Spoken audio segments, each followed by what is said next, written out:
Okay, hi everyone. I just started the recording session. Welcome to topic 5.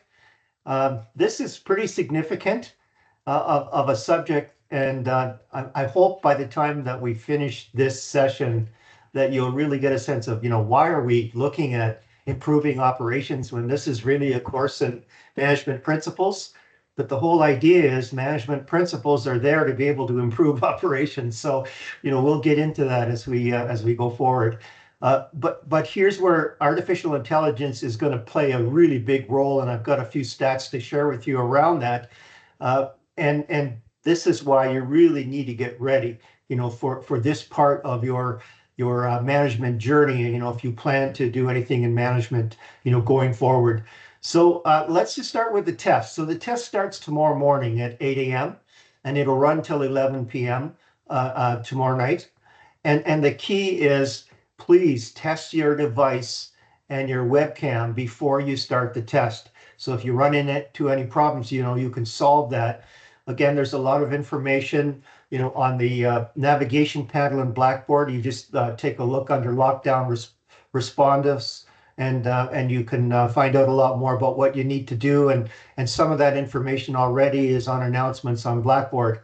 And again, you access that test number 1 in topic 5, all right? And this is what what it looks like. You click on that, and that test will appear, no later than 8 a.m. Tomorrow morning. And I guess the best way to get a hold of me is through my RDP email, in case somehow you get, you got shuffled off the platform or whatever. So let me just go around, this kind of approach again for some of you that maybe are just starting to study tonight or whatever. It all starts with the commentary presentation, and that's what we're on right now. We're on the commentary presentation for topic 5, but the whole key is there's all these hints, so there's no really any reason to do a review. All you need to do is look for the yellow highlights, the emboldened lettering, the golden keys, and that really points you to what's key or important in the study. And again, I can't say enough about the Robbins PowerPoint presentations. There's 3 of them related to test number 1. And go through these. They're rich in information. They're really going to help you answer those questions. Again, the practice tests are in topic 4 near the end of the topic in Blackboard. Do a few. The questions will be somewhat similar to what you're seeing. There's not going to be any calculations to be done. And then, review your activities, your participation activities in topics 1, 2, 3, and 4, because that's going to give you a little bit of a leg up on understanding, what could be asked. And then the slide decks are inside the topics are really important to review. I mean, that's where you're going to get additional information on how to answer these questions. And then if you're still kind of want more detail, that's where you go to the topic video presentations and then the reading and the course e-text. All right, so that's where this is all about. Any questions at all? You can unmute and ask a question if you like. Okay, we're all good. All right, so next slide. This is all the information that I kind of covered off. But again, the most important part, the lockdown browser downloaded, verified that your webcam is working, and we're away to the races. Okay, so this, I wanted to give you a little bit of introduction again to artificial intelligence. And this article really helps you kind of get a sense of where AI actually is. And the whole idea is that assignment 3 is all good. It's going to be all about artificial intelligence and how to prepare for it. And what I'd ask you to do is, during reading week or study week, download the actual assignment and have a look at it and do the readings. Like, all the readings are outlined, in the instructions, and then again, follow the instructions. So that'll give you a good leg up instead of trying to, rush to complete this, in the latter part of the time that it's due. And this way you'll be much better prepared. Okay, so AI is here. And look at this. I mean, right now in just in 2022, it's moved up from 136 billion dollars in activity to 1 trillion by 2030. So it really gives you an idea. And look at the compound annual growth rate of almost 40%. That tells you something as well. So that's what they call an asymptote. That's a logarithmic curve. Meaning it's just going to get more and more intense as you're going through. 48% of the businesses are already using and planning, to implement generative AI. The investment in AI right now, look at $45 billion invested in the first half of 2023 alone. The workforce impact, AI technologies could automate around 30% of work activities globally by 2030. So it doesn't mean, it means that, even if you're an engineer or a lawyer or an expert marketer or whatever, there's going to be some part of that work that's going to be replaced by AI, and especially where it comes to analyzing big data and understanding trends and and relationships with that. And guess what? Again, there's going to be an ethical AI focus. And really, it's not only looking at now you really need to understand how it's going to be a tool and not an agent, because if you give it agency, then it can think on its own, then it might do some things that just might not work that well. And the whole idea is that you need to apply ethical approach to this to be able to make it work right. And it's all about trust. And it's no secret that individuals all over the world are less trusting of institutions. So any new area that you're going to decide to go into, as an organization, you need to really think about trust being your currency, because if they don't trust what you're doing, they're never going to adapt to your techniques or tools or take on your products and services. So that's key. And again, understand the difference between AI as an agent and AI as a tool, because AI as a tool, that's where you set the boundaries and you set the outcomes of what AI has to do for you. But once you let it be an agent, then and it has machine learning capability, you don't know where that's going to go. And so check out this article and have a look at what this is all about. And I think it'll really give you an appreciation for where AI is heading and what the risks are associated with AI. Okay, that's my little bit around AI. Now let me talk about helpful hints. Hopefully, I read this book, Atomic Habits, and it's an amazing book. And it'll change the way that you take a look at managing your routines and managing your habits. And I strongly recommend that, if anything, go to Dr. Google and get the review, book review on this, and find out what the key aspects of what James Clear has to talk about. James Clear is a really interesting author. He's very pragmatic. And the book is really written in that fashion. Okay, so what's going to be our deliverables here for week 5? What do you have to do? All right, so let's just look at that. So there's 3 surveys. One is type A personality, and I'm sure you've learned a lot or know about type A personality. And you need to know if you are type A or type B personality. I'm a type A, and I've had my challenges around that. So understand who you are in terms of trying to get things done and not really stepping back sometimes as type B and say, well, how's this going to affect the people around me and those kind of things. Time management. I only wish that I appreciated time management early on in my career. I thought time management was a waste of time, and it's not. And from just my reading, like Jeff Wilson on The Slight Edge and Success Habits and those things, it's improved my life. I'm a testament. If you want some examples at someday, ask me about how I've changed my approach. And it's made me a lot more productive because I manage my time much better than I did many years ago. And then personal empowerment. And again, personal empowerment is really important, and understanding this locus of control that we covered off in the last topic, that together really puts it in a piece where you can use this and be more effective as a manager. All right, so there's 2 group submissions that are due next Monday.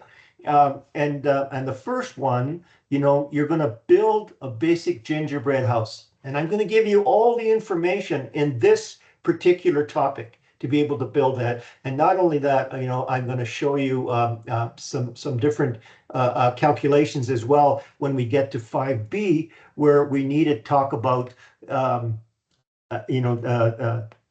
different things where you calculate productivity with that gingerbread house. So I'm giving you everything in this presentation of topic 5, and we'll explain these concepts as we go along in these slides here. Okay. All right. Again, operations management, very important aspect of the management principles. I mean, that's why we're here. And so this chapter is really important. It's not too long, and you're going to learn, a little bit about operations management, defining the nature and purpose of the value chain management, and we're going to be picking that up in further topics. And Michael Porter's kind of the developer or pioneer on value chains, and we're going to cover that as we go through. And then it talks about some of the contemporary issues in managing operations. So just a quick story, right? So when I was going through the MBA program on the last day of classes, the associate dean was teaching us business policy, and we said, coming out of this MBA program, what's the most important thing that we could learn? And I still remember it like it was yesterday. He said, if what you need to do, to be successful in any of your choices is know the business.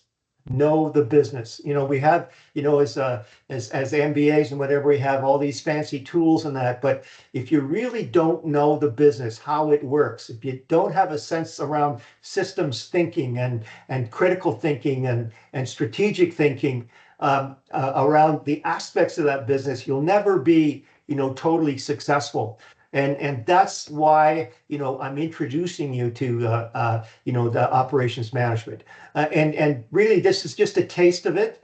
And if you really want to, especially if you're going to get into, any kind of production work, you really want to take a course in operations management itself, because it really covers a great sense of how to, manage your resources. And again, management principles is all about, productivity, and I'm going to talk about that a little bit more. Okay, so what is operations management? Well, the term refers to design and operation and control of a transformation process. And this is key. You understand that anything that you're doing, you're taking inputs and you're assembling them, you're baking them, and it's transforming into an output. And this is, the fundamental basics of understanding productivity, right? And so this is really key. And so that, in goods, it's very tangible. It's a physical form. You can store inventory. Delays can't be tolerated, because then you start, having a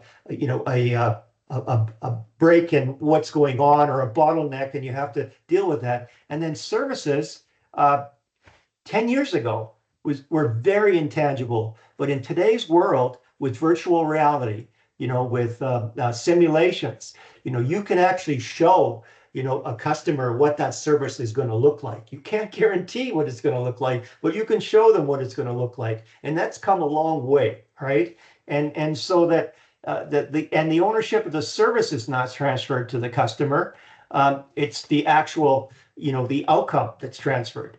And customers have to be much more involved. So looking at a transformation of goods versus services are two different aspects. And you really need to understand, what the difference is and how to treat each one, right?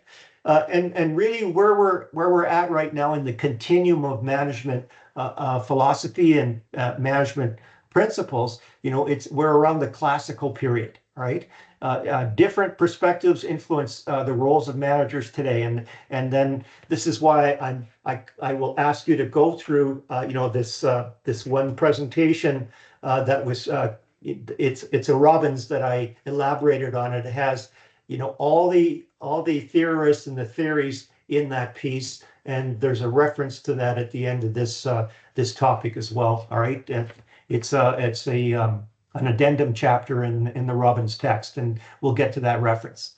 Okay, so here's what it looks like, and last week we talked about form follows function, right? So what it means is that you really need to understand why you're doing something, how you're going to do something, and then you can design the infrastructure behind supporting you to get to the outcomes.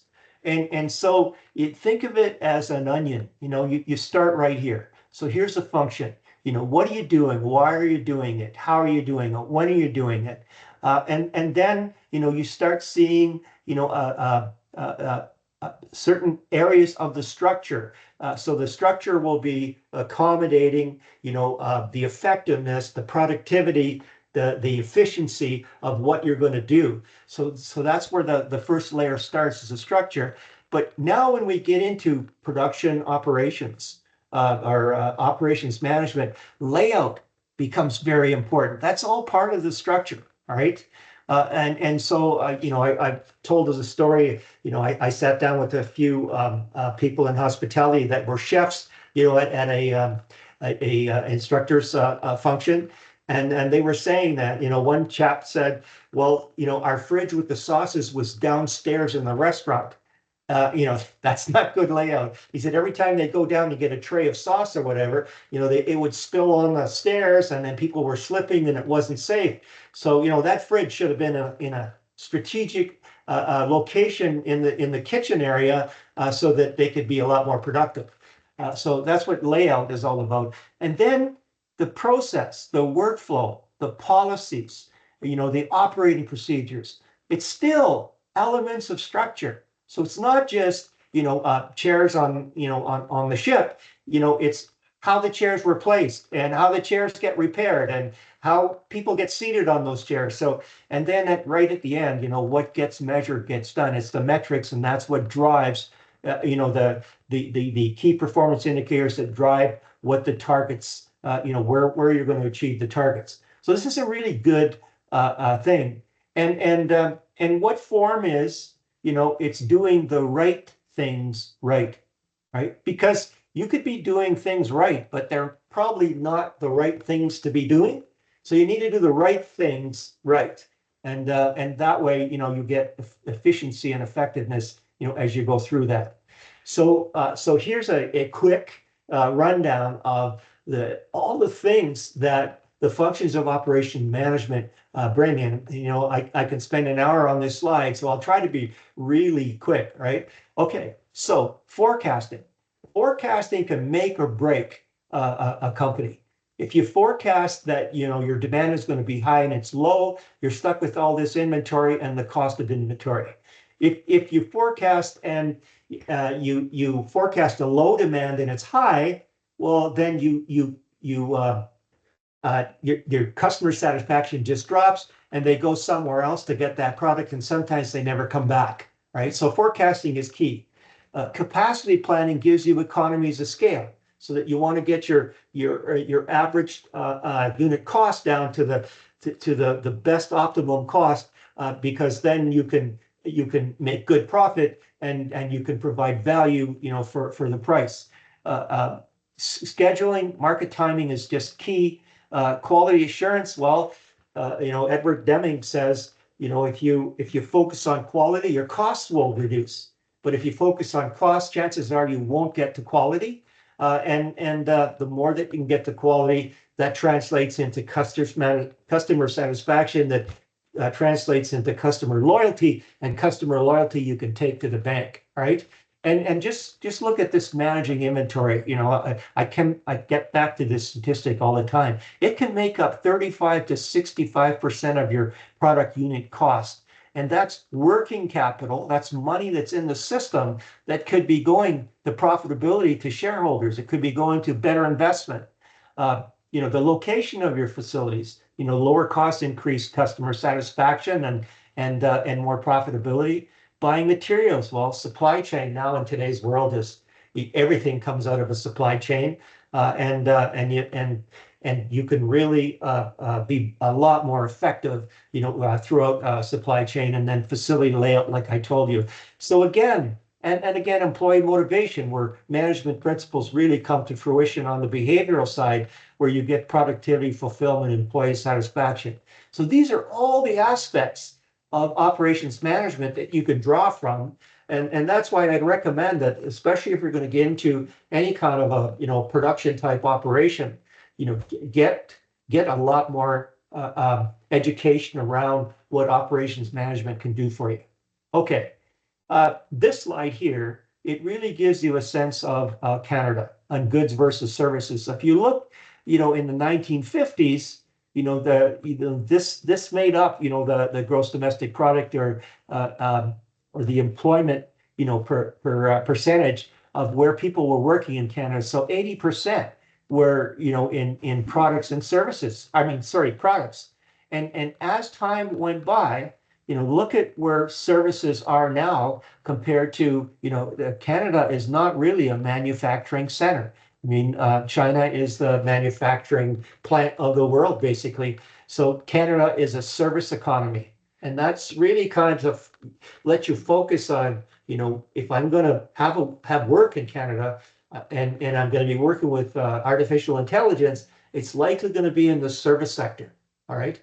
And so that it gives you a sense of, where your opportunities are. Okay. So we're going to talk about labor productivity. All right. And really what's the fundamental relationship? Well, productivity is output divided by the worker input. Okay, that's really what it is. And this next few slides now is getting you ready for activities 5A and 5B. All right. So right in 5A, step number 2. Okay, you'll be required to identify the transformations that are related to building a gingerbread house. And here are, the 6 types or general types of transformation. Physical manufacturing, well, you're making a gingerbread house. Locational, well, that's where, you're in a warehouse or whatever and you have to move something. Exchange, well, you're going to sell that gingerbread house. So that's another transformation that's relative to this. Physiological, so in terms of healthcare, you're helping a patient improve. Psychological, you're providing entertainment, or you're helping somebody change or transform psychologically. And then informative, like communication. So these are the types of transformation that are in this process, where we take inputs and then we go through a transformation process and we have outputs. Right? So very important. So right off the bat, make a mental note of where this is, because it's step 2 in activity 5A. All right. So here's step 3 in activity 5A, where you have to actually calculate value add in dollars, of what you're doing. And the next slide is going to tell you how to do that, in terms of value add. All right, next few slides. Sorry. Okay, we're going to get to those. Okay. And the price is determined by what customers are willing to pay. Value added is created in different ways, but essentially it's the price of the offering that you sold minus the cost of materials and production that you put into it. And that gives you the value add. So, if you have a donut and you're going to sell it for $6 and it costs you $3 to make that donut, well, then your value add is $3, all right, after it's sold and everything else. Okay, so that's where that is. But why are we covering this? And I think this is key. This is what brings it back to management principles, right? So I just created this today, and I wanted to share this with you, and that's why this particular presentation has been updated. So if you have an old version, go back to the Blackboard and pull up the February 4th version, and this slide is in there. But if we understand transformation, well, then we can calculate productivity. Transformation, the inputs, the transformation, and the outputs gives you an idea of the productivity. If we understand the productivity, then we can calculate profitability, so we can calculate, value add. All right. Now, if we increase productivity, we can, now I'm getting into economics here. All right. So if we increase productivity, we can positively affect comparative advantage. And you might not know this now because maybe you haven't had a microeconomics course, but it's what comparative advantage is, what an organization has where it could produce something at less opportunity cost than the partner that they're trading with, and their partner can do the same thing with another product, and when you come together, it's a win-win on both sides. So comparative advantage allows you to do trade, right? And if we can positively affect comparative advantage, in Canada, well, then what we do is, we have a larger Canadian trade surplus, which means really good. We're creating wealth for Canada, all right? Okay, so by increasing comparative advantage, we increase the standard of living, right? And you need an increase in standard of living to get an increase in quality of life.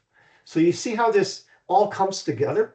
It's management principles that really guides this entire process. And at the end of that process, you've got a higher standard of living and a higher quality of life. That's why, operations management is so important. And here's one key thing.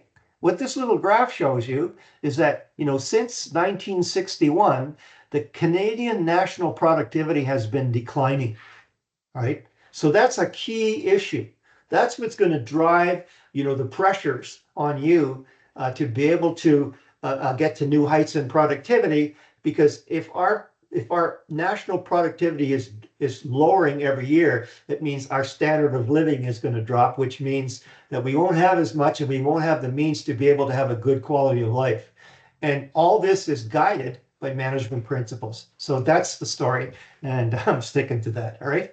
Okay. So value added, just the benefit, value added, additional features or economic value that a company adds to its products or services. It helps companies attract more customers. It boosts revenue and profits. It gives you differential advantage, with your competitors. And so it could add to the branding, and branding, especially global branding, is really important. That's really what drives sales in today's world. I mean, people understand Honda have the best engines. They understand that Apple has some of the best products, and that drives their value. They can charge more money, because they have higher value and higher perceived value in the marketplace. Okay, so again here. So be cognizant of the types of transformations you're going through when you go through that, and that's going to be important when you build this this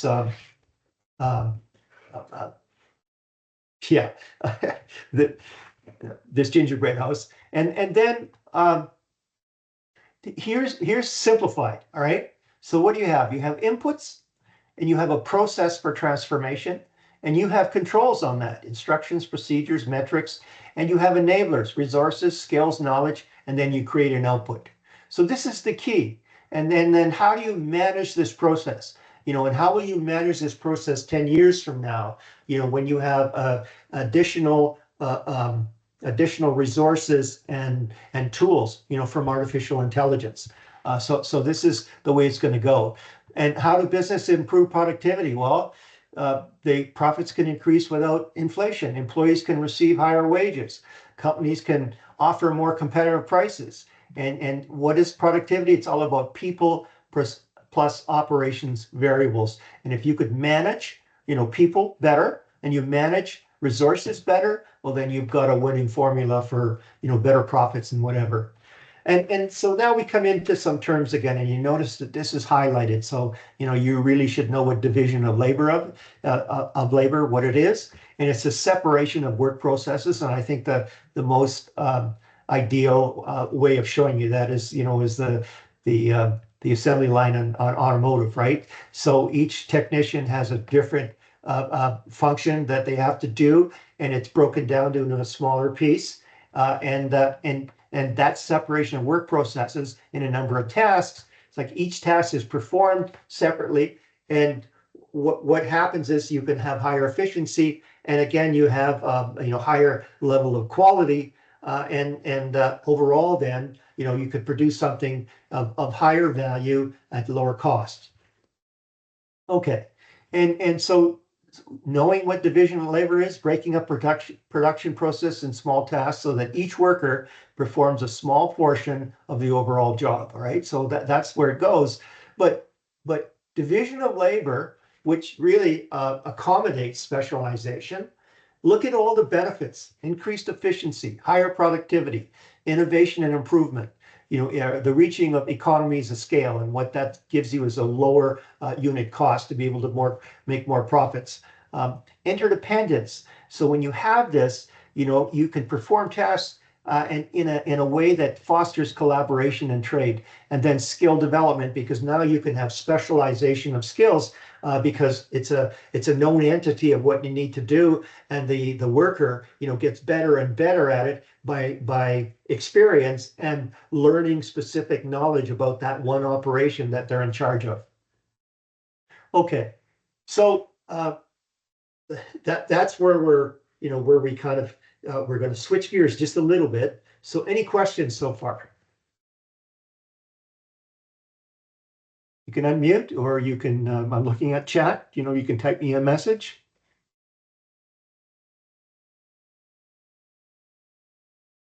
Okay, so we're going to move forward then. Give me some thumbs ups.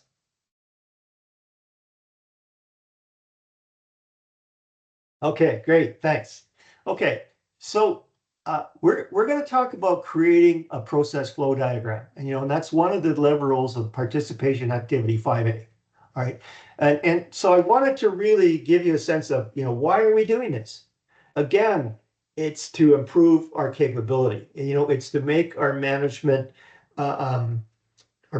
principles work for us. All right, and so when you're doing a process flow diagram, you're creating clarity and understanding. You have a good visual representation.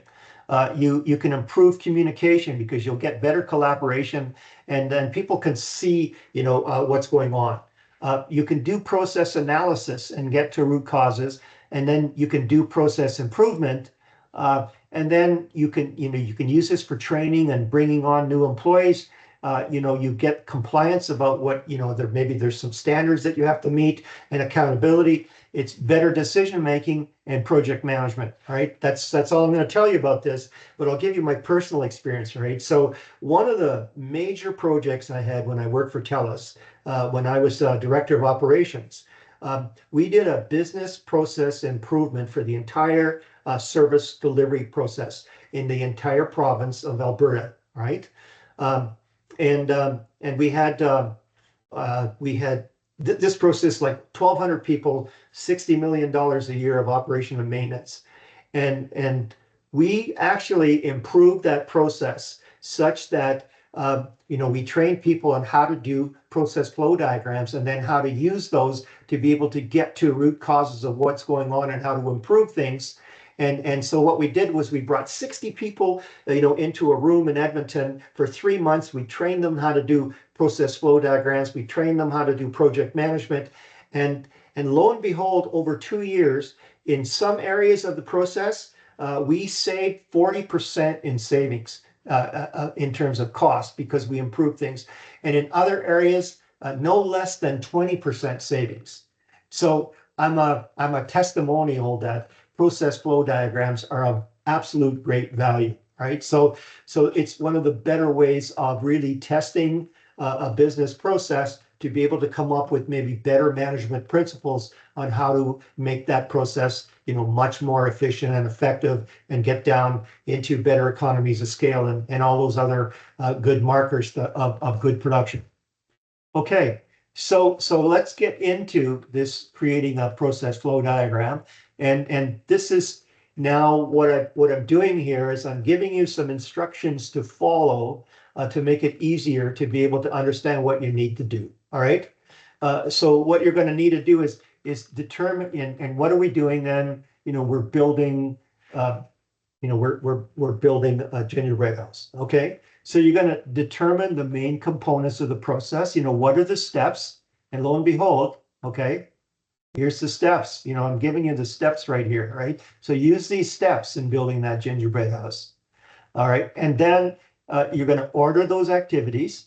And then you're going to use these symbols in a process flow chart and choose each one of these symbols to really kind of design that process the way you need to get to a gingerbread house manufactured and for sales. All right. And so that, each one of these symbols means something. So rectangles, that's a process step. Diamonds, where are we? All right. That's a decision process. Arrows, you need to connect all these steps. Right? People need to see, because you might be using this to train people to build gingerbread houses, right? And you'll be looking at this and how do we improve this process? Those kind of things. So those are the first three steps in activity 5A. You make those connections between the activities, like I said. You indicate the beginning and the end of a process, where it starts and where it stops. So that's where you use one of these.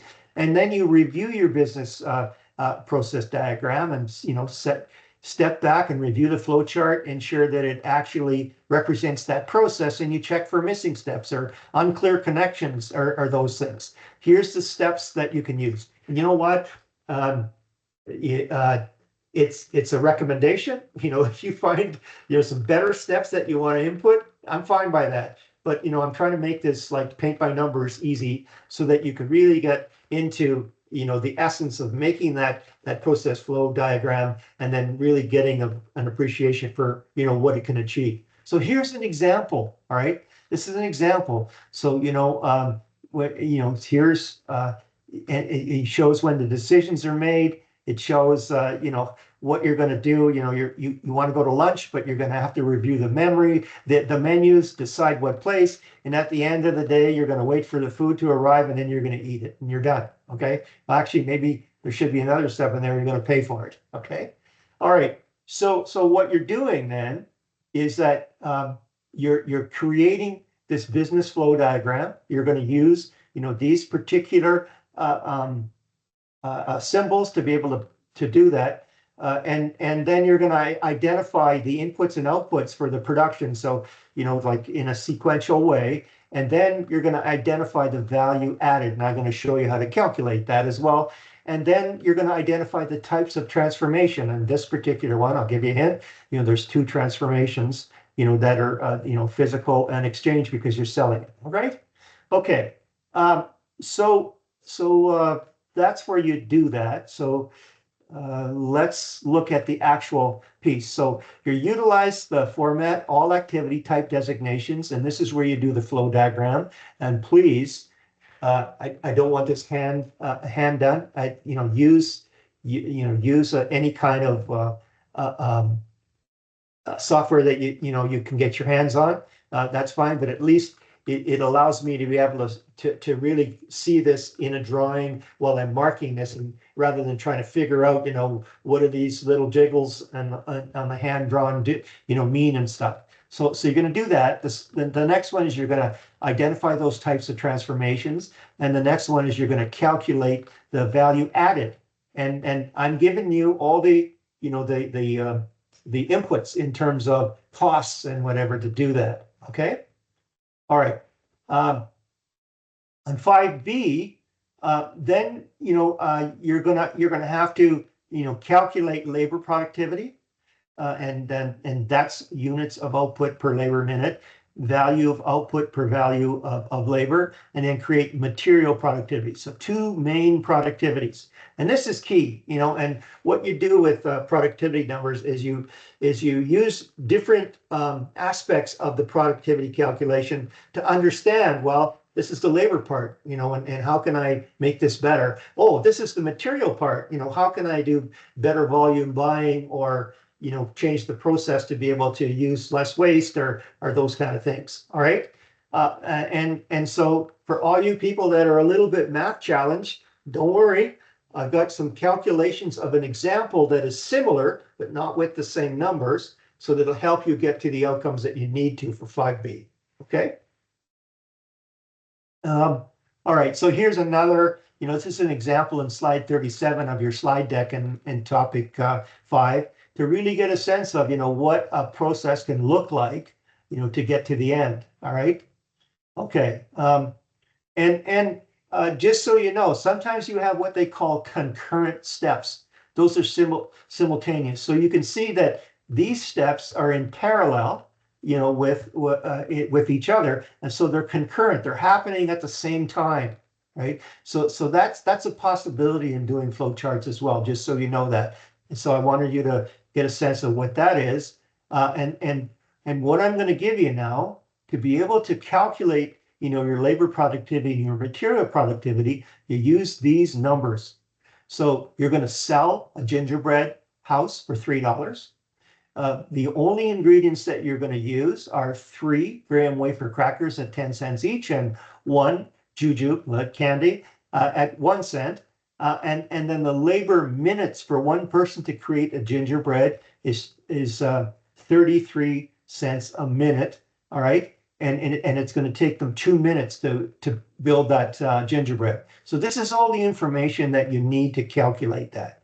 And what I'm asking you to do here, and I'm going to tell you, I'm going to bring this up 2 or 3 times, is that for all you kind of people that are, haven't done math calculations for a while, units are really important, right? So when you calculate labor productivity, the units of output per labor minute, right? That's a unit. The value of output per value of labor. So that's the dollars of output for dollars of labor. So, so this is when I talk about a unit, that's what I'm talking about. And then for material productivity, the value, dollars worth of output per value of materials. Okay. So normally when you get to that point, per value materials, that's, what's the value of output per $1 of materials when you get down to the, the ratio. Okay. So here's a calculation where I used these numbers. So they're different numbers, but it's to give you a sense of how to calculate that. So when you're looking at labor productivity, units of output per labor minute, per minute of labor, all right? What you're doing then is that you're creating one gingerbread house. It's going to take, in this example, 3 minutes to create. So what you're doing is you have 1 unit of gingerbread house over 3 minutes. So really what you're doing is you're creating 0.33 gingerbread houses per minute of labor. I hope you get that. And again, this chart shows you what's expected. Be very mindful of the units that are underlined. You can see these units are underlined. For labor productivity, you want units of output per labor hour. So that's 1 hour, right? So you're building 1 gingerbread unit. It takes you 3 minutes. That's 0.05 hours, right? 3 minutes divided by 60 minutes gives you hours. And so you have 1 gingerbread house divided by 0.0 hour equals 20. And then the unit is, you can create 20 gingerbread houses per 1 hour of labor, right? And so on and so forth. So that's how that works. And then this is for productivity, labor productivity. The next slide is for material productivity, right? So this is the example I use. So all you need to do is take the numbers that I gave you here and parallel these, the calculations of what was done with these numbers, and you'll have your answers. All right. So any questions about that? Are we okay? You could put a sad face down there and we'll talk about it for an emoticon. We're okay? Okay, so I got a hands up here, or thumbs up. Okay. So look at this one, just to make the point. So what was the material productivity? So units of output, which are dollars, by $1 of materials. All right. So we have 1 gingerbread house, that's a unit of output. It costs us, $1.50. So what we have then is we can create 2/3 of a gingerbread house for $1 value of material input, right? You see how that's going? So in other words, $1 materials, we could produce, 2/3 of a gingerbread house. So that's what that's saying. So if you keep to the units, you're going to be fine. All right. Okay. So again, let's link back to management principles, right? And let's talk about, triple bottom line. So when we look at profit, we look at total measure of productivity. So that's outputs of goods and services. In our economy, we use gross domestic product, right? And then what was the input in terms of, machines, like costs of machines and labor and materials and energy. And that would give you, from a profit point of view, what the total measure of productivity is. But we want to do a societal measurement. What's the total measure of productivity? And so we put, the output of goods versus, an index number of quality of life. So then we can go out and compare, a total measure of productivity from a societal point of view from country to country. And that will tell us something about, how are we doing? Are our people, are they happy? Are they healthy? Are, those kind of things. And then from an overall point of view, in terms of sustainability, a total measure of productivity, well, outputs and goods services. So that could be, a national gross domestic product number over the actual carbon footprint. And that would give us an idea of how we're doing on the environment. Okay, so that's why that's so important. That's why really at the end of the day, we need to continue to evolve the management principles to work with the newer technology and the newer issues in society to be able to, do the best we can to be good ancestors. I mean, that's where that's all coming from. Okay, so here's just an example. This is some of the work that I did in consulting, and it was this was a mobility company of 3 stores, and they sold like wheelchairs and mobility devices and support equipment or whatever. And they really they wanted to improve how they were working this thing. And what we did is, we sat down for about 4 hours one evening with all the employees, and we designed this a process flow diagram. And this is another way of doing a process flow diagram. And what we call these things, for lack of a better term, we call them swim lanes. All right. So different lanes, and different lanes have different functionality. And you can see that, we start with, well, what does the customer really need? And then, where do they stand in terms of their functional ability? And then, what environment are they working in? And then how do we do that product selection? And we get all the way down to a report. And I have to say that this was one of the most rewarding achievements I did. It was an aha moment because people finally, in the stores understood, a sequence of what they could follow and what the implications were and how they could do a better job. Right. So that's where that went. Okay. Another thing that I'm going to talk about is the customer journey map. And really, this is, we're going to talk about another method. It's a marketing hourglass down the road, but this is another way of looking at that marketing hourglass. That's all I'll tell you about that. But what you have in the customer journey map is that you have to be where the customer is, and that's all part of the value that you're producing. In terms of your product and your service, and you can see that each point right here is a physical touch point. This is where, a public relations or a radio, TV ad, or just word of mouth. And this right here is the actual purchase process. A customer has an awareness, and then they might consider, what they're doing. And then they'll actually do a purchase. And then there's some service and, post-sales work. And then there's, keeping that customer tied in. Right. And if you start understanding this customer journey map, then you're going to really understand whatever that you're doing, wherever career that you're in, how to really kind of stay abreast with your customer, from the minute they made an interface or a contact to a long-term value or long-term customer value.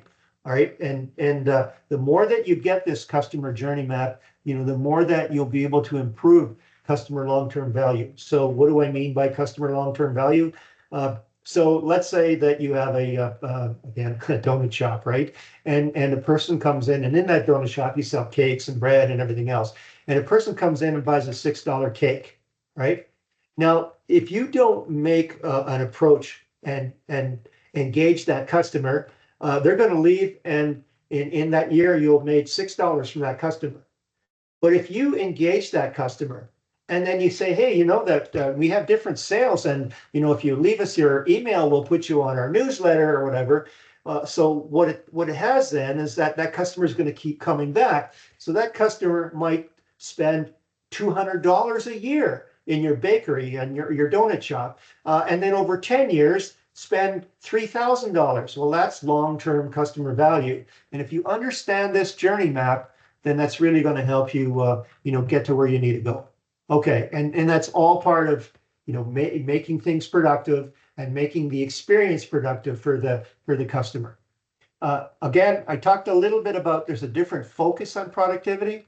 So you should know that just a little bit about what's total productivity versus multi-factor productivity versus partial productivity. So what does that mean? I've got a few slides here, right? So so total productivity, common inputs are labor, hours, capital, and outputs, are the number of goods produced. So that's the overall productivity number. But multi-factor productivity, it's a measure of economic performance that compares the amount of output, the amount of combined inputs used to produce that. So you might take a whole industry, where a customer, buys a vehicle and actually measure the whole productivity around that whole vehicle purchase and the lifetime approach, to running that vehicle. And that's where you get into multi-factor productivity, and that affects again changes in management practices. And then again, this is where management principles come into play as well. Sometimes you just want to focus on, okay, well, what's just the labor productivity, or what's the material productivity? Those are partial productivity pieces, and here's the formulas for those. Okay. Just a little bit about emerging technologies, because here's where you're going. This is where you're going to be in a few years, and in terms of in the real thick of changes, and so that you're going to really need to understand the management around and robotics and artificial intelligence and machine learning. And here's something that I was looking into. I did a little bit of work for a company, the Internet of Things. And what the Internet of Things are is it's how you can bring intelligence to a service, like smart service. So let's take agriculture, for instance. All right. So what you can have is precision agriculture. Why? Because you can have sensors in the earth that are measuring the pH, and you can have temperature sensors. You can have sensors on your machines, and all this Internet of Things, all these sensor data goes into artificial intelligence, and it makes a prescriptive aspect of what you could do to improve certain things to increase your productivity. Right? And guess what? In North America, the Internet of Things, in terms of sensors, working with artificial intelligence, is virtually doubling every year in many parts of the industries, doubling. And then in some cases, 20% compound growth, compound annual growth. So this is, an area that you really should start, looking at, if you're going to get into, sort of the production side of a management function somewhere down the road. Okay. this is just more information. This is just for reference. Um, and then understand that there's different levels of automation. All right. So if you're looking at like high quantity automation for processing, right? So really that's what they call fixed automation. So there's a low variety of components, so it's like producing reverse osmosis water for sales. I mean, that's a fixed automation. And there's a very a small amount of variables, all right, so that you can really get a high quantity of production, with less variability. But then as you start, looking through different products, in some cases now you might have a little bit higher variety of assembly or different parts, and you get into robotics. So you have robotics doing that for you, so that your production quantity has to be dropped because it's a little more complicated, all the way down to where you have like precision instruments that you're creating. Well, you can only produce a small amount because there's just so much complexity around that piece.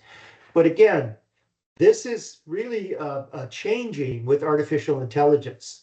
And I don't doubt that, if you see the standard conventional machinery down in the low quantity, I bet you, this is going to be way up here in 20 years from now. All right, with artificial intelligence, because you'll be able to do, mass customization with intelligent machinery and machine learning to boot, right? So that's where that's going. Just wanted to let you know that in Canada, there's an organization, it's nonprofit, it's called NGen, and it's looking at Canada's global innovation cluster for advanced manufacturing. So if you're interested in this, there's all kinds of training and that you could get from these people. This is just for information, but just go to this website, and I'm on their newsletter, so I find out what's going on. And there's many community colleges in Canada that are tied into NGen that do specific training on AI, robotics, those kind of things. So in the spirit of trying to improve national productivity, I wanted to introduce you to this so that maybe one of you or two of you or three of you will become an expert in these fields and increase our national productivity someday, right? And there's all kinds of things. So here's where you subscribe to this newsletter if you go to this link and find out what's going on. Okay, this one here. This next little piece is just for information, and it's really I'm trying to prep you for your assignment number 3 in future AI management theories, practices, and challenges, so that your management jobs are going to change significantly. So even if you're thinking about, okay, well, I want to be a chartered accountant, all right, and some of those routine things that chartered accountants do today are going to be driven by AI. And why? Because it just does it, it could look at a lot more data.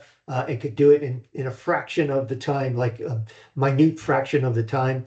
And so that, again, I keep talking about it, it's the critical thinking and the strategic thinking and the systems thinking that will, really give you an edge on your job going through. Okay, so that's where this is coming from. But look at this, AI is going to impact production operations over the next 10 years, and it'll reshape the landscape of manufacturing production, enhancing efficiency, decision making, everything. All right, and so what does it do? It encompasses technologies that enable machines to perform tasks that typically require human intelligence. And so that, we're going to be left out of a job, so we have to find new skills, to bring value to the organization. And what are the current trends? It's just amazing, what's being adopted even right as we speak in terms of investment and adoption rates in that piece. And they're going to, they're going to automate routine tasks, reducing manual labors, streamlining workflows. There's going to be a lot of predictive maintenance, minimizing downtime, extending equipment lifespan. So let me give you an example, right? So when I worked in the power business, what happened is that every year, each power generation, unit would be shut down for a period of 2 to 3 months, and where people would go in and test the equipment and change different things out and look for wear and look for things that weren't operating, and have a whole list of things that needed to be fixed, but they didn't want to shut down the unit. That's thousands and thousands of dollars went into this annual shutdown maintenance, right? Well, that's going to change, because predictive maintenance, there's going to be, the Internet of Things, sensors everywhere, and actually showing that, hey, no, you still have 50% life in this pump. You still have 75% life in this system, so that you can be very specific about what you need to do in maintenance. And the downtime is in reduction, I'm sure, is going to be an amazing breakthrough, for large equipment and everything else. Okay, and you do get improved decision making. So data-driven insights, because we're going to be into the age of big data and a big data warehouse, and do real-time analytics and looking at enhanced forecasting capabilities that are learning, as they go along, learning the market and improving their forecasting, to be better and better. Supply chain optimization, predicting demand and having the optimal amount of inventory management. And we're going to, again, like I said earlier, with that graph that I showed you, mass customization, agile production systems, quick adjustments, collaborative robots, what they call cobots. And again, there's going to be sort of hybrid, robot working with a worker, for the best capability of what's going on. And then skill shifts. So, you're going to look at needing to upskill, to integrate into this, new jobs that we haven't even heard of yet, or that are coming, and focusing on higher level tasks like strategic thinking and creativity, and all about reducing waste. It's coming up in another topic, in terms of total quality management, all about energy efficiency. And guess what? All this AI intelligence, with data that's required to do that, it's becoming more and more of a component of the amount of energy the world uses.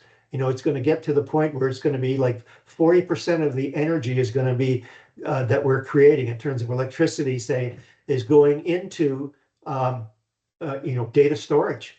And so how do we deal with that? And the thing is too, is that with all these servers in one unit, you need a lot of cooling. So you need energy to cool that area as well as the energy to run it. So there's going to be a whole pile of new issues that you're going to have to deal with. And what it's going to bring into, triple bottom line: ethical implications, implementation costs, initial investment versus long-term savings, and workforce resistance. There's going to be some people that are going to be fearing their job loss, and how do you deal with that, or how do you retrain and keep them in the workforce in your organization, those kind of things. So AI is a transformational force.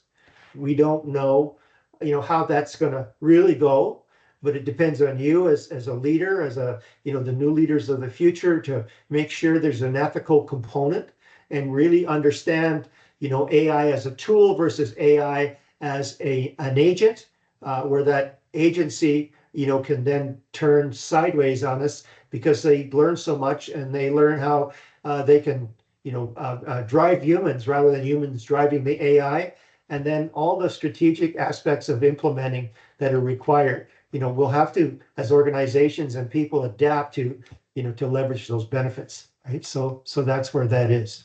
Okay, so that was pretty quick through all this. Any questions at all? We can go right down to, participation activity 5A and 5B. If you have any questions, I'd be happy to, to go through that with you. Nick, you have a question? Go ahead. Oh, yeah, you gotta. Okay, you gotta unmute, Nick. Hi, can you hear me? Okay. Okay, go ahead. Sorry, I was just double checking. What time does the quiz open tomorrow? Okay, the quiz opens at 8 a.m. Okay. And the thing is, go back to the Blackboard notices. All the information's there, and all the information is on this presentation as well, and last week's presentation. Okay. No, just wanted to confirm the time. All right. Perfect. Thank you. You're welcome. Okay, so I know that the test is tomorrow. And the due date for participation activities 5A and 5B, is next Monday again. But I'll be a little lenient on that. Just worry about getting through this test. And if you have any questions, please email me, especially early in or late. Yeah, let's say. I'm shutting down here in the next hour or so, but email me to let me know if there's any questions that you have that I can help you with to set you up better for writing the test or whatever. And then I would put the answer on the announcements of Blackboard as well, so everybody could take advantage of that. So I'll be on my email as much as I can. I'm in my home office most of the day tomorrow, so if you have a query or whatever, I'll be able to deal with that. Anything else?